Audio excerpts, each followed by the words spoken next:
Hello, today I want to make a video about Virginia's loadouts and her skill tree. Virginia is the newest released victim by the time I'm making this video, and when she was released she had a lot of bugs and a lot of family member complaining. Still to this point, a lot of family member are complaining because they are just completely lost in space and time and they don't know who they are and where they are by just having her pressing an ability. But in my opinion, she is a good victim. I would say maybe at this point of time the most balanced victim because her stats are pretty good, but not too strong. Her ability is balanced, I would say. It can be super annoying, especially against Baba, but sometimes you're just somewhere when you can't dodge or move and you still die. Sometimes you get unlucky and you die. Also, you have to go completely out of your way to like even be able to activate your ability, which slows you down. Or once you're in a chase, you don't recharge, kind of like that. So I would say she is in a very good state. I don't like the fact that she is talking a lot during the game, which makes it way easier for the family members to find her if they use Family Sync. But besides that, the perks are okay, the ability is okay, and the base stats are strong, but not as overtuned as they are for Danny. Starting up with the attribute points. As you can see, the most important stats you want as a victor most of the time are toughness, endurance, and proficiency, and all three of them are the highest one for Virginia. This kinda like Danny, but Danny has just way more points in general base stats and has a way better spread. But I would say when it comes to base stats, she is probably the second best, but she cannot get as many points to spend in her skill tree.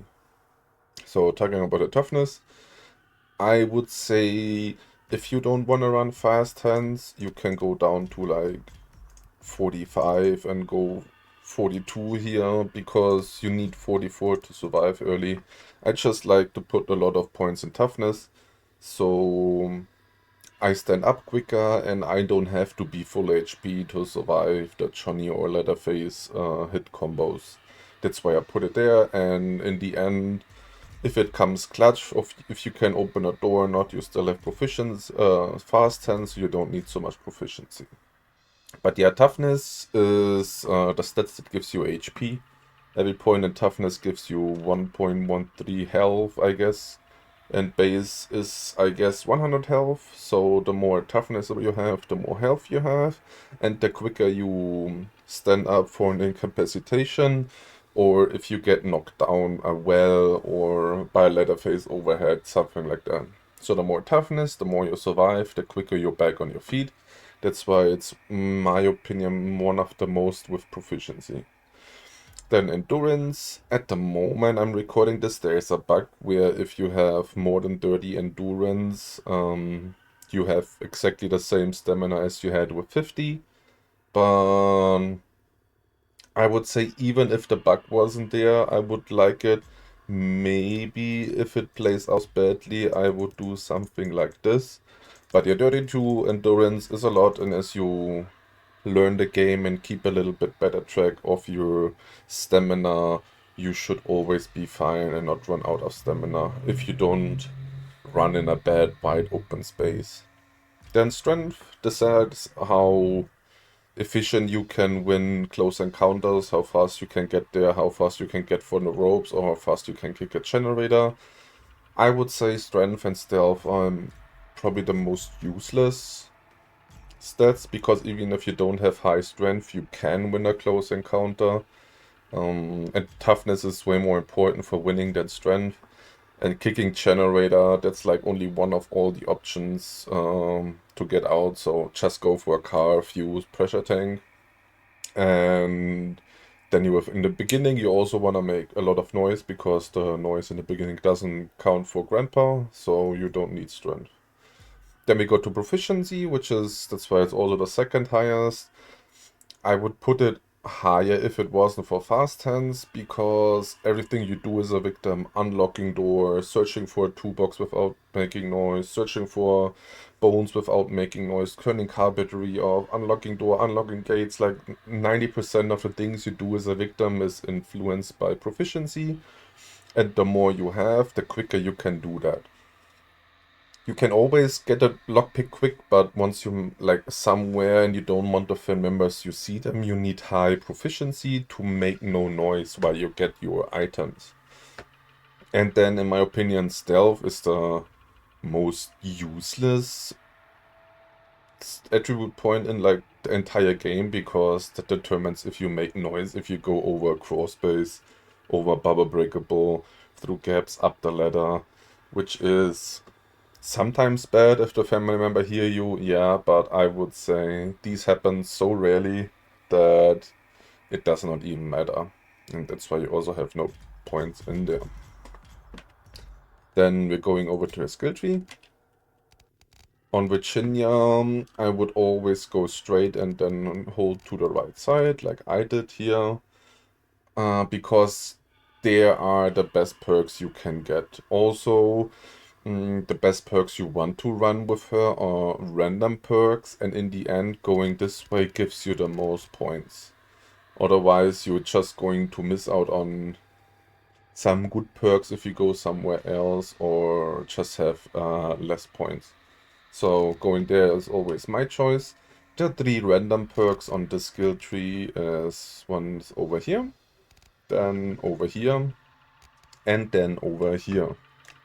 I would say the random perks you wanna aim for is at least extra drip and fast hands, because even though extra drip got nerfed, it's still a very, very strong perk, and you get way more health back and you don't run out of health potions too early. And fast hands because it's, after the nerf, in my opinion, still one of the best perks in the game, so it just makes sense to run it as well. The third perk, you can go whatever, but in my opinion, the best random perk she can get is Efficient Locksmith, because every time you unlock a door, you have a 40% chance to keep one. So I would say most of the time, if you want to escape, right, you open basement door, 1 door. Then you open the door or the gate towards the car battery, that's 2. And then you need to unlock the last gate, so that's 3. Just by you unlocking the basement and the gate means like it triggers twice, so you have like an 80% chance to keep one.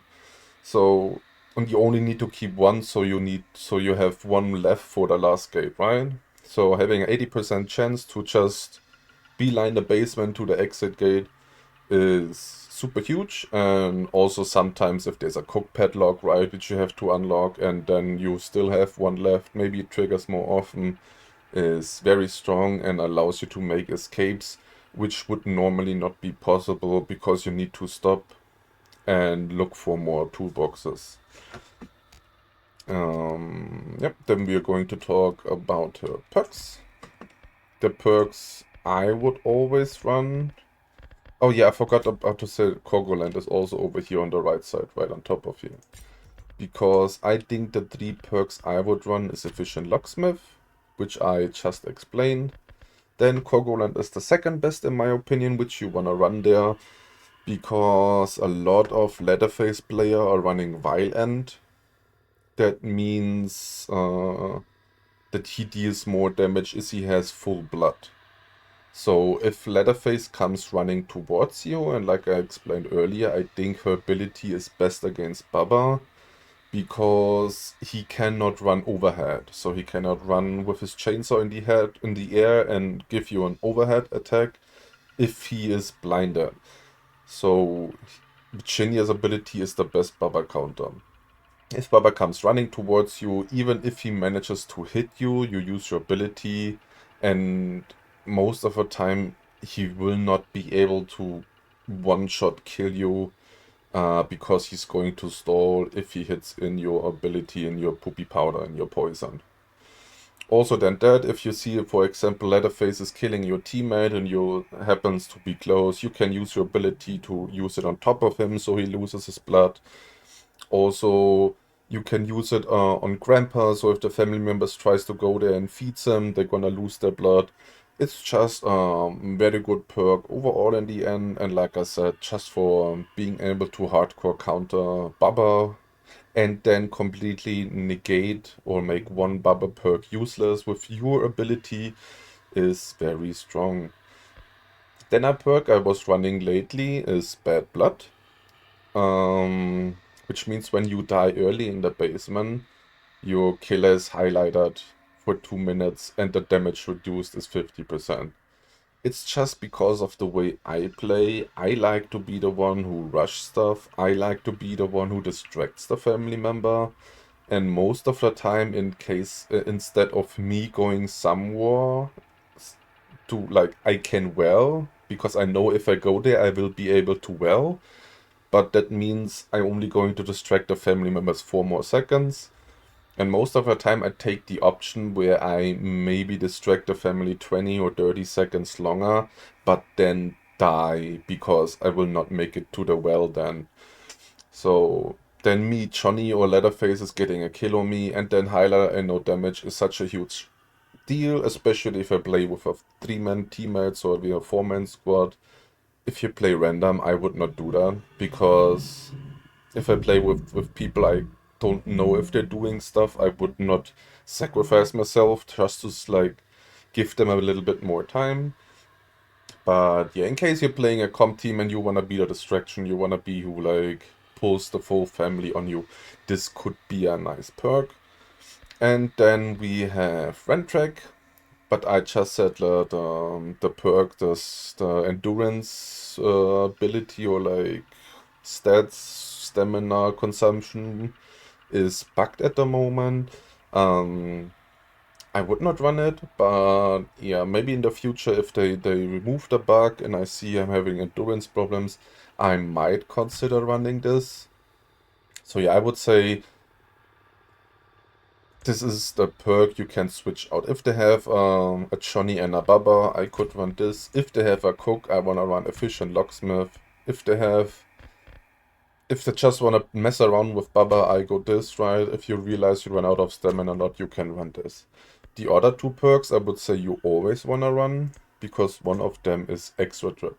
And extra drip means whenever you use a health potion, you get 3 HP per second for 12 seconds.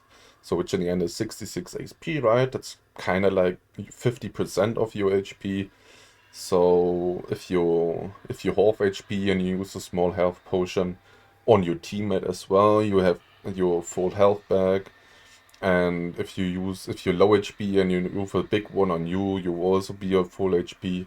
So which then means in general you are less likely to run out of health potions in the end.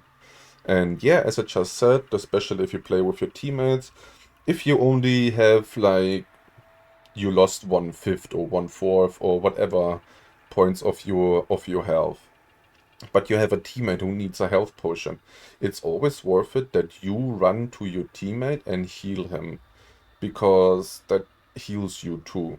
Just something to keep in mind, and that's why I think it's a very, very strong perk.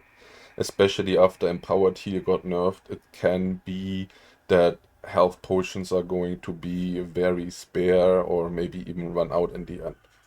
So having more value out of them is always important. And if I don't run this perk, it feels like health potions are not healing me at all. Then the third perk is Fast Hands, which got nerfed. It's went from 100% to 75%, but I still think it's a very strong perk, especially since I'm not running full proficiency, means that maybe sometimes the family member will interrupt me shortly before I unlock the door. But yeah, if you go to a door and you unlock it, a family member comes closer and wants to interrupt you, you get more points, and then you can maybe even unlock the door right in front of their face. Also on Family House, this is where this perk is crazy, because it doesn't matter what door you're opening, if it's in the basement or in the house, you always will get Fast Hands perks. And obviously, this will get even more value the higher proficiency you have, right? Because you get like 75% more progress for each tab. So the more proficiency, the more value. But like I said, I still prefer more toughness, but if it's too slow for you on default or it happens you get interrupted a lot of time, you can play around and maybe put more points in proficiency, but then you have to play a little bit more careful. Alright, then we're talking about her ability. Virginia's ability is something we love to call poopy powder because she throws, it's like a sissy, she throws something into you and then you cannot see anymore, it blinds you. So if you as a Virginia, you run somewhere and a family member chases you, you can like throw it directly at them, or you throw it into a door frame or next to a gap or in a corridor where if they want to chase you, they have to go through it. And once they go through it, they going to have a completely blue vision, which is a little bit more clear to the outside of the corner, but still very, very hard to see. So if you use your ability when the family member is right behind you and you keep running straight, it doesn't matter because the family member will still kill you, but if you just do some changes of direction, most of the time you would be fine, unless of course you're super unlucky. The downside or like the cooldown ability are the sissy poison tables spread across the map. Some of them are in the basement, some of them in the middle of the map, and some of them are like the exit gates themselves. And you have 2 refill per table. So you start your ability or the game with 0 ability, you go to a table, collect your powder, and then you have 2 uses of your ability. But you consume 1 powder from the table. And then you can go to this table 1 more time to get 2 more ability charges, but then for the rest of the game, this is disabled. Which is kind of like of a mini game. You have to go out of your way to use your ability, kind of slow you down in the progress. Also, you have to go to places where you maybe don't want to go. Upstairs, they could be in a dangerous place to reach. But then you kind of have no cooldown. If you manage to wear, you can use your ability twice, go to a table, refill, use your ability twice, go to another table. So you could have endless abilities. But like I said, you can run out of it if the game drags on, but you will never run out of your ability, trust me. There's like, unless the game goes for 50 minutes. So yeah, this is your ability base. And then for the skill tree, I would recommend always going towards right. So the ability cooldown is reduced by 20%, which means you can use your powders shorter in a row. The other 2 are useless. That's why I would not go there. It's also not the best, but it's the best you can take. I'll show you really quickly. This is if you wanna contaminate family buckets, which I completely forgot to explain. This is you can contaminate a bucket and then the family member will get no blood if they collect the bucket. But yeah, the duration of an increased tempered bucket is 5 seconds longer as here. And now you can contaminate more buckets. So like 1 bucket more per your ability. Which is, yeah, like I said, I don't think family meta is collecting buckets. Maybe it's gonna change in the future, but unless you have a blood feeding hitchhiker. But even then, I would not do it and rather go for my chase and then maybe stab grandpa, right? Instead of doing this. Or run the per coagulant like I explained in the beginning to make him lose blood while feeding. Or even just go somewhere up here where if they go in your cloud, they get 0 blood. So yeah, so that's why we go to the right. As you just saw in the middle, I would load because these are also for bucket. So this is like the bucket stands 10 seconds longer contaminated. So yeah, that's why we go here to the middle. which means your poopy powder, your powder cloud stays 5 seconds longer, which is what I told you. If you put it in a corridor or in a door, it sometimes feels as a family member that you don't want to go through that because it is very, very annoying to go there. So having more slowdown is very nice. And then to level 3, I think all of them are quite good. I like to go this one because you can actually make a play with your fast hands. If you wanna go for that play, I would recommend you putting bit more points in proficiency, but you can stay on a door or a gate and throw your powder directly on you. And while you're in that powder, the family member loses stamina. So if they try to hit you, so they interrupt you by unlocking your door, they will run out of stamina. So you can get like 1/3 done, they're gonna run out, and by the time they recover, they're gonna hit you once. Then they run out of stamina, you get another third done, and then you can completely unlock a door while you are like in the door next to the family member with the family member. Also in chase, right? If they run through your powder, they cannot just blindly swing around crazy and like maybe get lucky and hit you. But yeah, this is for risky plays.